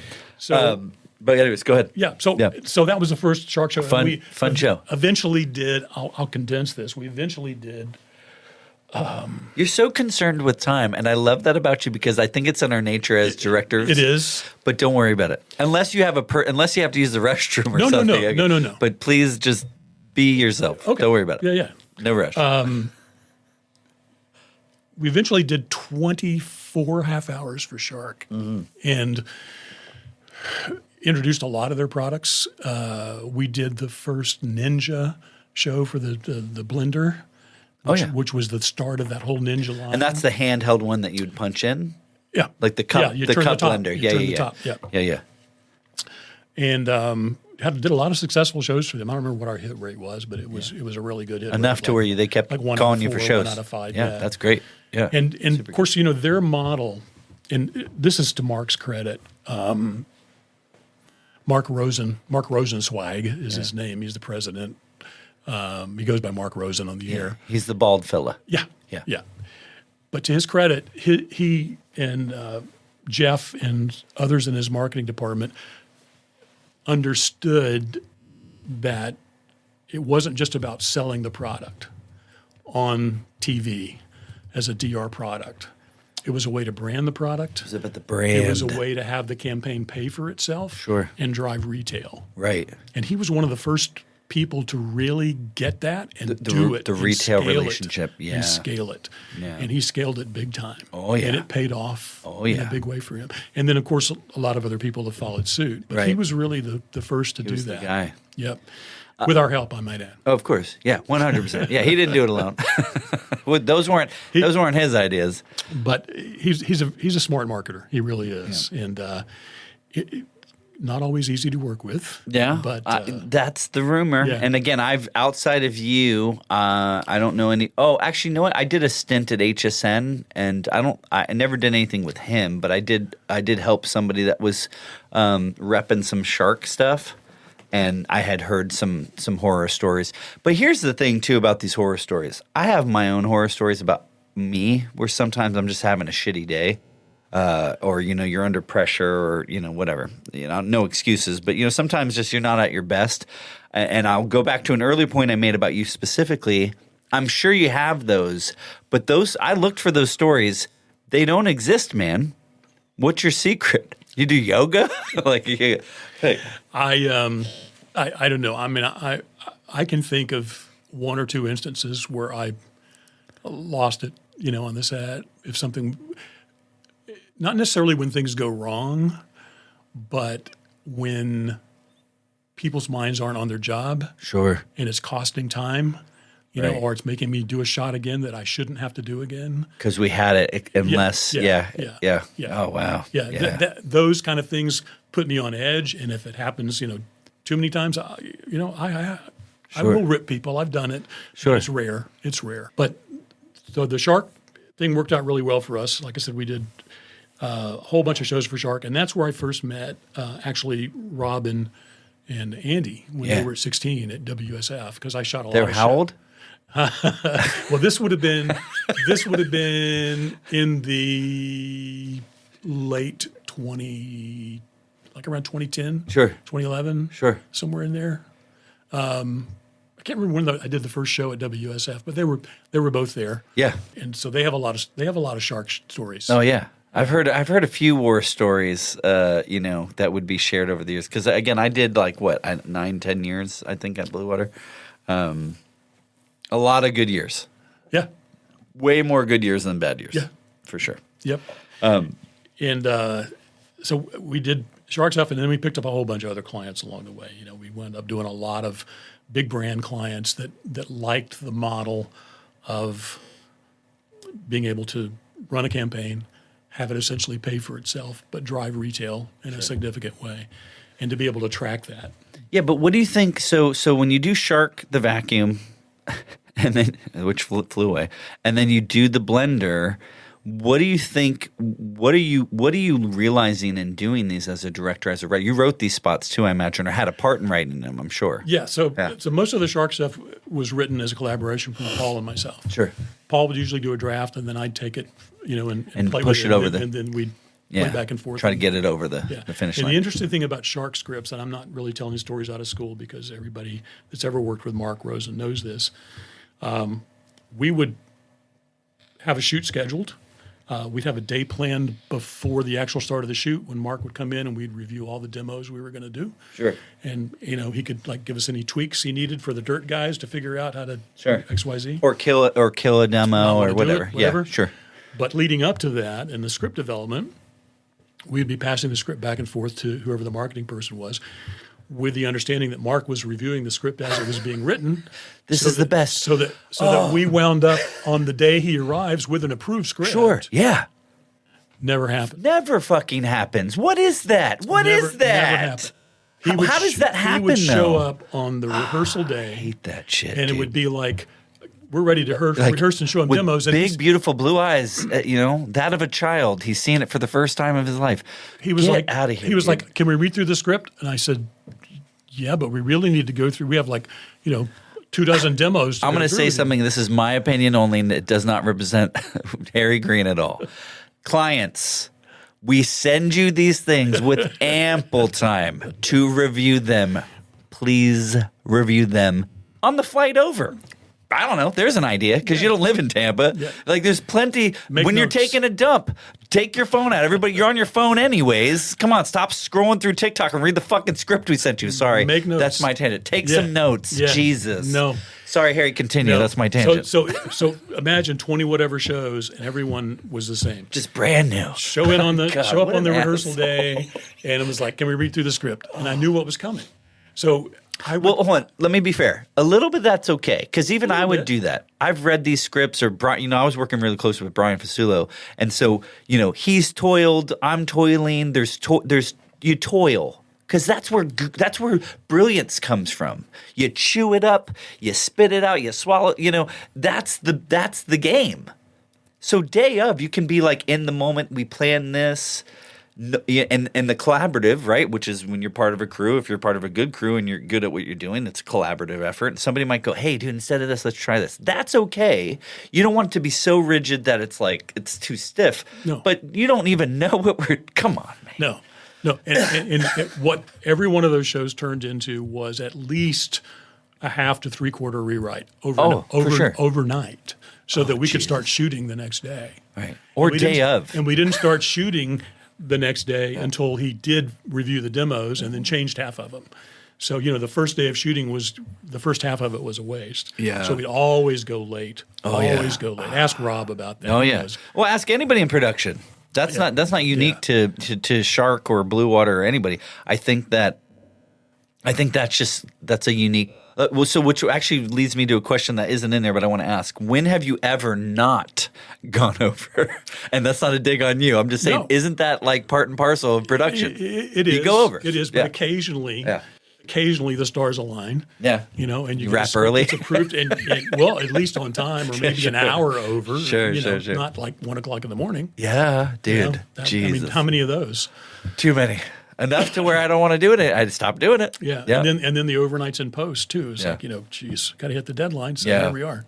Yeah. Which, it feels like a good time. I don't want to finish the story, but it feels like a good time. I want to get into some of those production struggles because when I tell people that aren't in production, that don't have, clearly I don't have nearly the experience you have, but that don't know our world, it's so wonderful. Like, what do you mean you make commercials? Like, all this stuff is really cool to them because they don't get it. Yep. And when I would bring either my kids or family or whoever to Bluewater, which is a beautifully impressive space, or even when I bring people in here, they go, holy shit. And I look at this and I go, I'm proud of it, but it's like, dude, this is fucking nothing. We should go to let's go to even USF was rad. Like, I can take you to a real studio. This is just a small little space that I've created for myself. It's easy to forget how really magical it is because people don't do this. Yeah. They don't understand what goes into this. Yep. Even when you walked in, you were like, wow, the space, everybody that comes in here goes, wow, the space actually looks bigger online. It's like, that is production. That is the power of lighting and cameras and television. Exactly. So anyway, I don't want to hijack. Continue, but I want to get to some of the complications of production. We're about to kind of come back to the present day. Sure. So in doing all the Shark shows, very successful, helped us pick up a bunch of other big major clients, KitchenAid, Bissell eventually. I want to talk about KitchenAid in lighting round-shaped surfaces. Oh, yeah. But a lot of other major clients that we had. And the company was very successful for a long time. Like I said, we first met and started the business in 97, 98, and we closed it down, made a joint decision between all our partners to close the business in 2015. Okay. So for a variety of reasons, which I won't. Sure, it doesn't matter. But in 2015 is when I went out on my own and started Waking Dream Pictures. With the intent of keeping some of the clients that we had with Acquire-G, and one of the partners, and not Paul, but another partner, and I decided to keep, one of which was KitchenAid.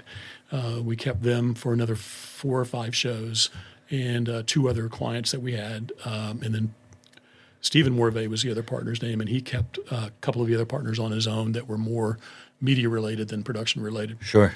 And then I started just writing and freelancing, stuff on my own. Right. And Andy and Rob give me a bunch of stuff, and then did a lot of writing projects for a lot of other folks. And a lot of post, man. You were like the fixer. I'm like,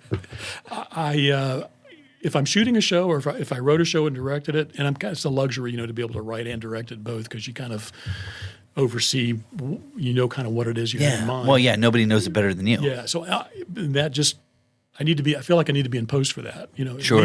At least I want to do the first cut on your own based on the script and what you got, and then let me look at it, and then let's talk. Right. And then let's figure out.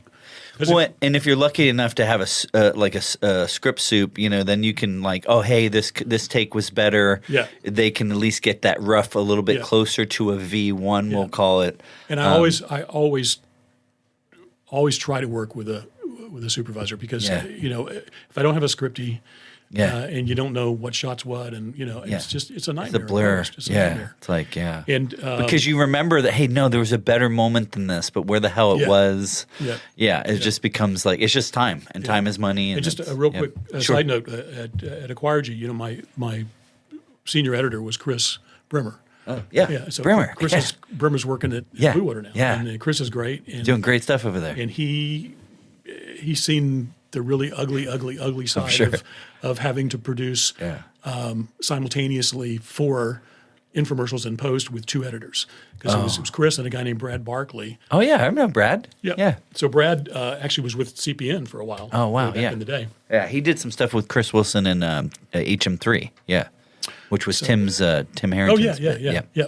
So, but Brad and Chris were my 2 editors, and God bless them. I mean, they just were great and saved that company's bacon on more than one occasion because they just I remember at one point, I don't remember all the shows. I think they were Hoover shows.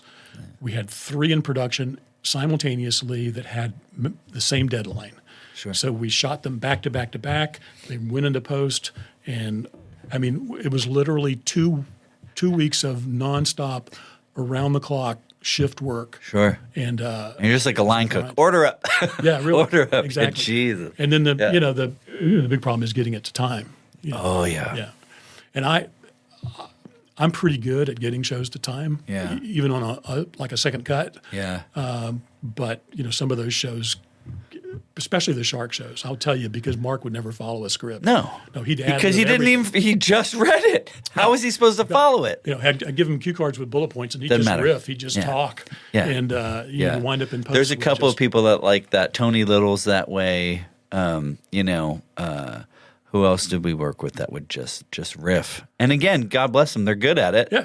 But what ends up happening is that they know the pitch. There's no passion in the pitch anymore because you've done it a fulfillion times. And so as the director that's looking for a little bit of this, a little bit of, and it's like so you're going, hey, oh yeah, that's good, let's take it again, and it's like, or you've already said that because it's not scripted, it's redundant. We already got this, I need you to say these USPs or this line or whatever. Yep. It gets fucking tough, man. Yep. Yeah. Anyways, good. I was going to just briefly digress because I didn't really get a chance to talk about Colleen. No, it's okay. Colleen came into the picture with Acquire-G a little later on, and she didn't originally come in as a producer. She originally came in on the account side, but was a really good producer, and she did a really good job at that. The other producer I had that I think I mentioned early on, beginning, was a lady named Diane Fody. God rest her soul. She's since passed away. But she came out of New York, and she was a producer on episodic television, worked for Dick Wolf on Law and Order. And we all know the name. The original Equalizer. Yeah, that's a big name. So she was a good producer, and she didn't take any crap from anybody. So a lot of the crew and stuff did not like her. Sure. Well, yeah. Because she was always holding people's feet to the fire, and always trying to do the best for the budget and all that. She was really good at what she did. Yeah. But she eventually left. Yeah. And had a couple of interim producers. I used freelance folks, and then we got Colleen, and Colleen eventually moved into production along with a lady named Darlene Florio, and they were both really, really good. And then So what makes a good producer? It's logistics. It's like keeping a bunch of balls in the air at one time. It's overseeing the budget, the crew, the cast, the locations, transportation, scheduling, all the things that that go into keeping it working so you finish on time, on budget, and deliver what you're supposed to deliver, having shot everything you need to shoot. And that's a difficult job, and people who can do it well are rare. Yeah. They are really rare. So when I started producing, this was all dark, man. Yeah. Hey, dude, why do you think I wear a hat? I got some up there, but I'm definitely silver foxes for sure. But yeah, when I started, man, it's a grind, dude. Yeah, it kills you. It really does. It kills you. And my last producer at Acquire-G was a lady named Tara Runkle. Oh yeah, Tara. Yeah. She came Tara's out of great. She came out of HSC. And her daughter, not her daughter. I think it's her sister, Lauren. She does a lot of set decking and stuff. She's brilliant as well. Yep. Super talented family. Yep. Yeah, beautiful family. Yep. Yeah. And so Tara worked for me, I guess, 5 years, 6 years. Yeah. Lose track. But she's very good at what she does. And, we're still in touch and still kind of working on a couple of projects, which we can talk about. Yeah, I'd love to. Yeah, I'm so glad to hear because I see you on Facebook, I see you around. I'm not in the commercial side with big brands. I'm doing more, small, medium businesses and stuff. So you lose track a little bit outside of talking to BA and Nolan and Rob and texting with Ricky and stuff like that. Like I kind of lost track of that world because it's a world of its own, man. It's a whole universe of its own. It is. And when I heard you first say it, like, hey, I'm still working on some stuff, I don't know why I assumed you weren't, that you're taking her easy, because you definitely fucking earned it. But I love to hear that you're still doing it. Yeah, and it's awesome. Like I said, I've been taking direct response assignments. Sure. I've been doing some of those. Yeah. And some non-direct response stuff. Yeah. Some writing. But my direction now is I want to do what I really wanted to do when I started school, which is I wanted to make films. I just want to dance, right? I'm just kidding. Yeah.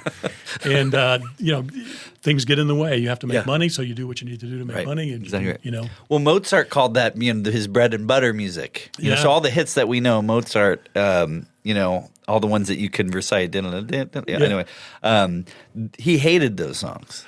But those were the hits. Those were the monies that paid him to play the songs that none of us can tell you the titles of because they're in some key and it's some weird, Latin or whatever.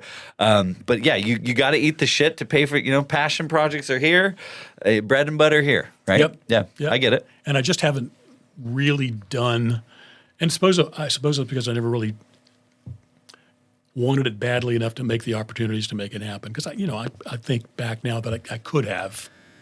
Sure. I just kind of went along and did what I did to make the money and keep the career going. But with this always on the back burner, that someday I'll get to do that.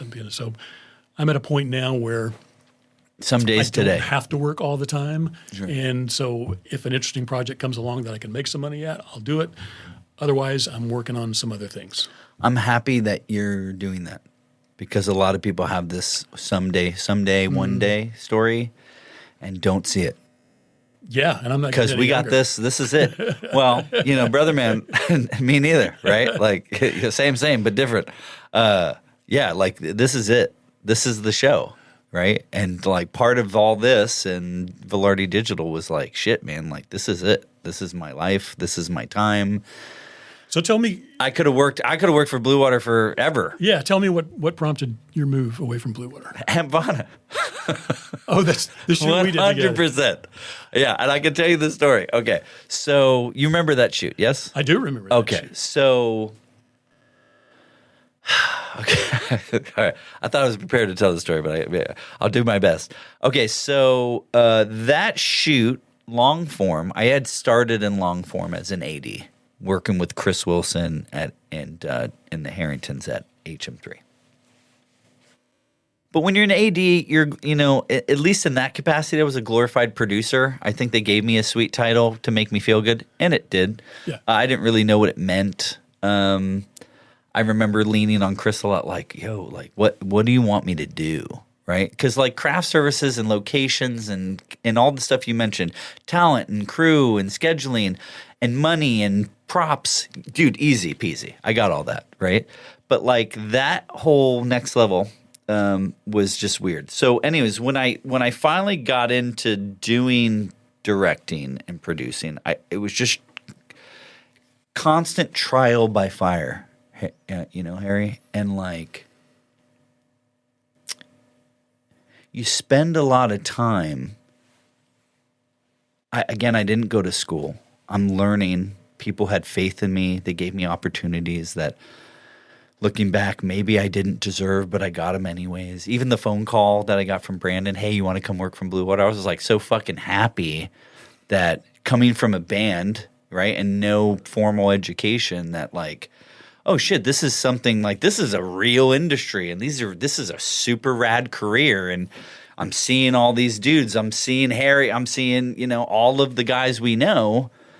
This, and you're meeting them, and you're like, holy shit, this is a whole industry, and a very prestigious and a very noble and a very real industry that is not me working at a Home Depot or some of the things that in my mind, at least on paper, that I would have been qualified for in the restaurant, right? Like I worked in restaurants. I was a bartender, right? If not a musician. So I was just for years constantly grateful for the opportunity that had presented itself to me, and for the people that had taken a chance on me and given me the opportunity. And so I did that for years. And then, you eat a lot of shit, man.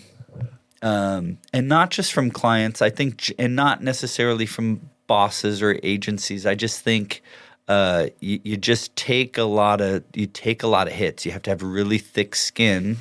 And you have to have there's a bravery and a confidence and a fortitude that you must have, in my experience, to survive in the direct response production world in this area, which is the only area I know. I didn't work in LA, didn't work in New York. Okay, so the Hemp Fauna shoot, when I was presented with producing that long form. And directing it, right? And it's multi-camera, and it's like a 20-plus person crew, and it's 2 hosts and multiple segments, and there's a doctor, and there's some technology involved, and there's all these tricks, and we're shooting fucking outside, and it's like 32, windows. You were there, and it's all the things that could go wrong. It's not a controlled studio environment. We're on location. It's all the things, and I had a record of crushing it in 2 minutes. And now I'm doing a 30. It was just a really ambitious day, right? And I think I knew. Again, this goes back to my earlier point. You're the guy we call when I'm like, I'm even over my fucking head. And I remember talking to Brandon, and I want to say either Rob, probably Rob, and saying, hey, dudes. Oh, and Brian Fasula was the executive on that one. So it was like, hey, I'm in over my head on this. I know all the segments. I know all the line. Most of all the lines. I get it. I've scouted this place. I've done all the work, Harry. I've checked all the fucking boxes, and I don't feel like this is. I'm not ready for this. Right. So hey guys. So hey, I think it was Brandon that was like, "Yo, call Harry," and I was like, "Okay, am I allowed to do that?" Because again, we're I don't want to say we're pinching pennies, but there's a budget, there's an expectation, and I had a reputation there of just like crushing budgets. In fact, toot my own horn a little bit. I was asked by multiple C-suite executives to be like, "Hey, can you teach everybody else how to like not blow fucking budget?" And I was like, "Yeah, it's really easy." Work. Go to fucking work. Right? It's not that hard. Clock in, dude. Like, put your hat on and get it done. And so anyway, so like I had done the work, man. I knew there was money in the budget for a Harry Greene type person. And so when they said, that was the first time I'd ever really called you or had reached out to you. And again, you were always around Bluewater. I'd watched you work. I'd seen your shows. KitchenAid had already happened with the hurricane in Louisiana, and then the Sandy parking lot in Santa Monica, all that stuff. So I knew of you. Your reputation preceded you. And so when Brandon said, hey, reach out to Harry Greene, I said, oh, thank gosh. Okay. And in fact, when I look at my text messages, the last time I texted you was 2023. Really? Yeah, I was looking back. Really? But anyway, I was trying to remember when that show was. Yeah. Oh, it wasn't 2023. It was way before that. Yeah, way before that. But like I was just looking at my text messages today. I think that was Dave Sinclair and Dave Sinclair and Jenny Bond. Jenny Bond. Yeah. Who, again, Jenny's great. Yeah. Love her. Pros. Crushing. Yeah. Dave Sinclair, worked with him, half a dozen times. Yeah. Good people. It wasn't them.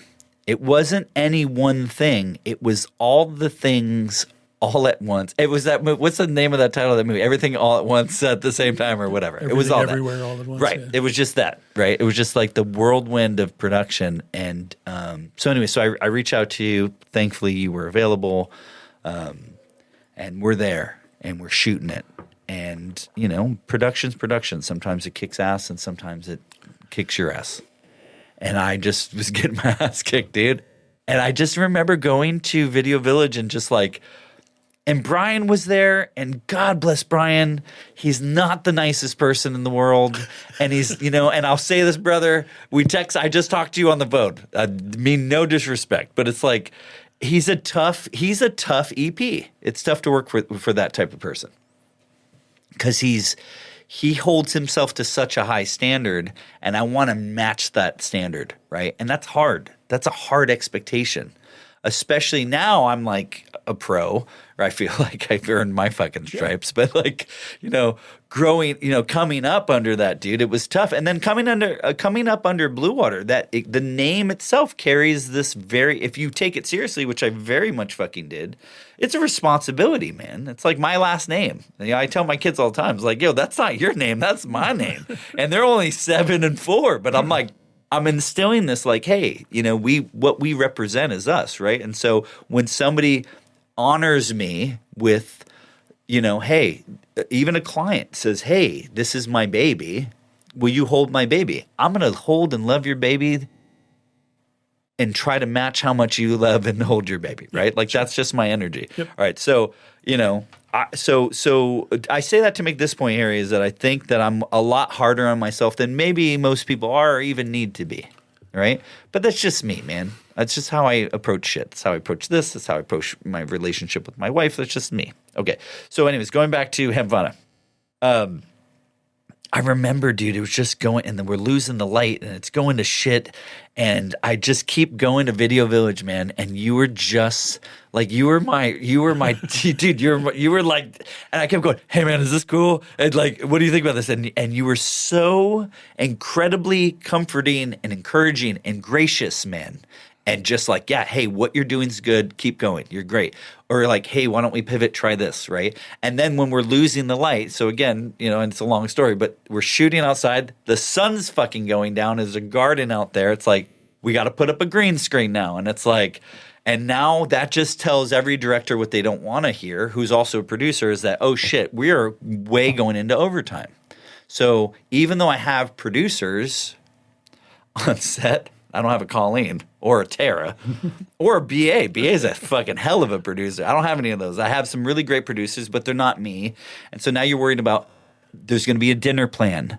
And my brain's doing this, and that sucks to do that when my job is to make this work, right?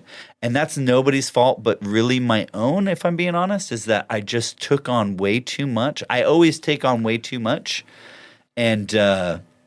But brother, dude, man, you saved, to this day, I hold on to a lot of that night. Well, and here's why.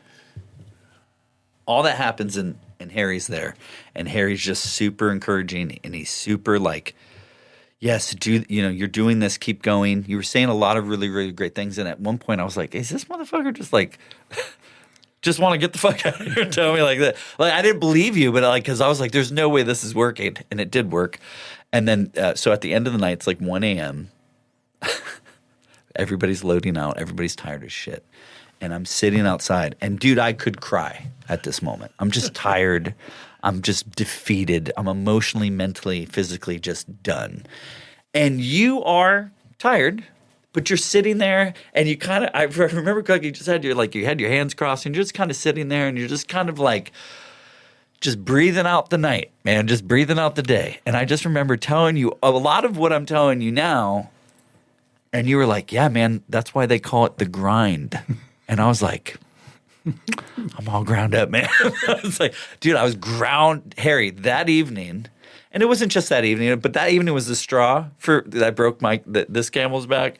And it was just that grind had gotten me. And so from there was when I started to like take a foot out of DR, out of that agency, out of that, know. Yeah. It was just I had had enough, man. And, and I kicked myself in the ass all the time because I think we do. Where it's just like, am I quitting? I can't hang with this anymore. And I just didn't have the peace and the passion and the love and the grace anymore. I started being shitty to crew members after that on shoots where I just like my temper I just became not the guy. I wasn't the guy anymore. And it wasn't fair to Bluewater. It wasn't fair to the clients, even though I was still putting out great work. You're welcome, But like, I fucking hated it. I hated who I was. I hated I hated all the things I hated all the things that I used to love about production. I hated all of it. And that's when I knew I need to get out of here. This isn't fair to Bluewater. and it isn't fair to my wife, and isn't it fair to me, and it's not fair to the clients, and I just need to get the fuck out of here. And so I went to a smaller agency and only spent about a year there because I was like, same circus, different fucking clowns. I'm just going to do my own shit. Is that production for you too? So very little production because I came to because they did give me a couple of production jobs, and if I'm being honest, I came with some Bluewater intensity of like, yo, we get shit done, and I realized that not a lot of people get shit done the Bluewater way, right? People are definitely kicking ass out there, but I came with a lot of Bluewater energy, and I think that energy kind of was off-putting. Specifically, I just didn't understand why like everything took so long to get done. Which, what I found out from not just them, but since I've been out, since I've been out of jail, since I've been out, like a lot of people, it's not as like it's not so. It's a little bit more like, hey, yeah, man, it's cool and calculating. There is budget for a soup. There is budget for the right kind of talent. Mm-hmm. There is budget for an extra day of production. You know what I'm saying? And then when I got out, I was like, oh, wow, that's really interesting because I don't work like that. Like all the shit we're going to shoot in 2 days, I could do in about 12 hours on one day. Right or wrong, that was my master's degree. Yep. My master's degree was we can get this done in 12 hours. Yep. 13, maybe. You know what I'm saying? But we can get it done. Yep. And right or wrong, man, that's just that. And even with all the stuff I do, it's like I look at my day and I'm like, oh, this is a 2-day. No, I can get this done in 9 hours. Like, and it's a hard ass 9 hours, Harry. You know. Yeah. But it's possible. I sure do. But it's possible. But anyways, like to wrap a bow on that is that, brother man, the grind.